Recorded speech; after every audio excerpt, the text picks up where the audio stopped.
The man was buried alive by a mudslide, so he rolled down the window trying to feel how thick the mud was. But the moment he reached out, a flood of wet mud gushed into the car. Terrified, he quickly rolled the window back up. Before he could catch his breath, the sunroof suddenly cracked open. Panicking, he grabbed some duct tape and tried to seal the glass, but the thin tape couldn't withstand the pressure of the heavy mud. Just when it seemed like he would be buried alive, the man noticed a steering wheel lock under the seat. Thinking fast, he yanked it out and wedged it diagonally against the sunroof. To his surprise, the forgotten lock actually held back the mud. He swallowed hard, staring nervously at the glass, fearing it would shatter at any second.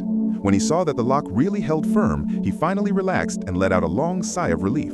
But that moment of relief led to the dumbest mistake of his life.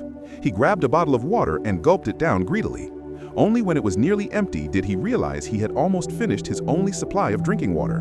Regret and panic set in. Buried under tons of mud, he had no idea how long he'd be trapped. Without water, his chances of survival would drop fast. But since there was no turning back, he finished the rest in one go. Then he searched the car for anything useful, tools, materials, and anything that could help him survive. But nothing seemed to work. Just then, he noticed a few drops of water seeping through the sunroof. He rushed over, pressed his mouth against the spot, and sucked eagerly. Realizing it was too slow, he took out his wallet, pulled a credit card, and folded it into a funnel. He stuck it into a plastic bottle and wedged it under the lock. Soon, the dripping water filled the bottle. His thirst problem was solved, and he clapped his hands in excitement.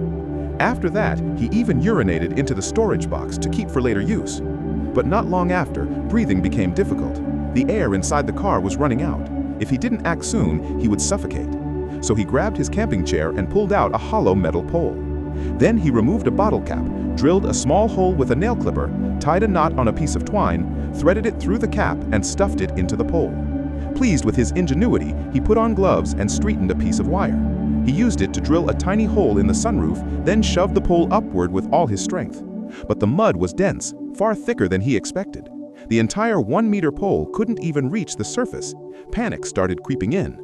He connected a second pole using the same trick and pushed it upward again. Still, even 2 poles weren't enough. His breathing grew heavier. The lack of oxygen was unbearable. Desperate, he connected the last pole and pushed with all his might. But this time, it hit something solid and refused to go further. He screamed in frustration and grabbed a car jack trying to push the poles up mechanically.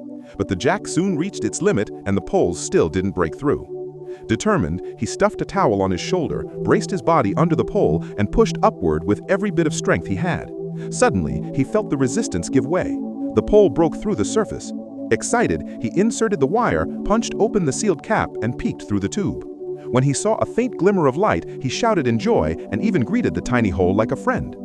Overwhelmed with emotion, he pressed his lips against the opening and greedily inhaled the fresh air. It felt like being reborn. Then he began searching the car again for something that could draw attention. An idea struck him. He grabbed an old newspaper, rolled it into a strip, and lit it with a match near the pole's opening, hoping the smoke would rise through the tube and be seen by rescuers. But he underestimated the danger of fire in a sealed car. The flames burned his fingers, and he reflexively dropped the paper. That made things worse. The fire spread instantly. By the time he tried to put it out, it was too late. Thick smoke filled the car, and he covered his nose and mouth with his shirt. Moments later, he passed out from suffocation. Fortunately, the smoke drifted out through the pole, and with little oxygen left in the car, the flames soon died out. Against all odds, the man survived barely. Not long after, it began to rain outside. The mud flowed down the poles and clogged the pipe opening. Panicking, he tried to clear it with a wire, but the falling pole slashed his forehead and the pain made him pass out. When he woke up, most of the sunroof had been crushed by the mud. Half of the car was buried under wet soil and the poles were completely blocked. The wound on his head throbbed painfully and he screamed in agony. Blood kept pouring out. He tore off his shirt and wrapped it around the wound. Then he pulled out his belt and tightened it over the shirt to stop the bleeding. When the pain finally eased, he noticed a small bird buried alive in the mud. The sight made him realize that if he didn't act soon, he would end up just like that bird. Suddenly, more mud started pouring down again. The man let out a desperate roar, grabbed some cloth, and tried to plug the cracks in the sunroof, but it didn't help at all. He broke down in tears, unwilling to accept his fate. He didn't want to die like this. But soon his despair turned to numbed resignation. He picked up his phone and tried to stay calm as he recorded a farewell message for his girlfriend. After that, he drifted off to sleep. In his dream, he saw himself driving when the mudslide swept his car down the mountain. When he woke up, his will to survive reignited. He realized that although he was buried deep, the soil around him was soft and loose. So he grabbed a flashlight and looked for another way out. But before he could act, the roof suddenly gave in under pressure. In panic, he pulled out the poles and used them to brace the roof, keeping himself from being crushed alive. Thankfully, it worked, and he narrowly escaped death. After catching his breath, he filled a bottle of urine and drank it eagerly, gulping it down as if it were the sweetest thing in the world. Once the bottle was empty, he wasn't satisfied. He poured all the leftover snacks into his mouth, licking every last crumb with his tongue. Once his strength returned, he grabbed the spare tire and connected it to an air hose. Seeing there was still oxygen inside, he didn't hesitate.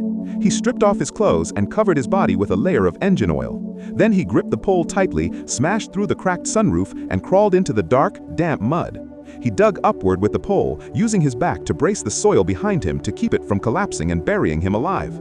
Even though he was mentally prepared, every second of climbing was pure torture.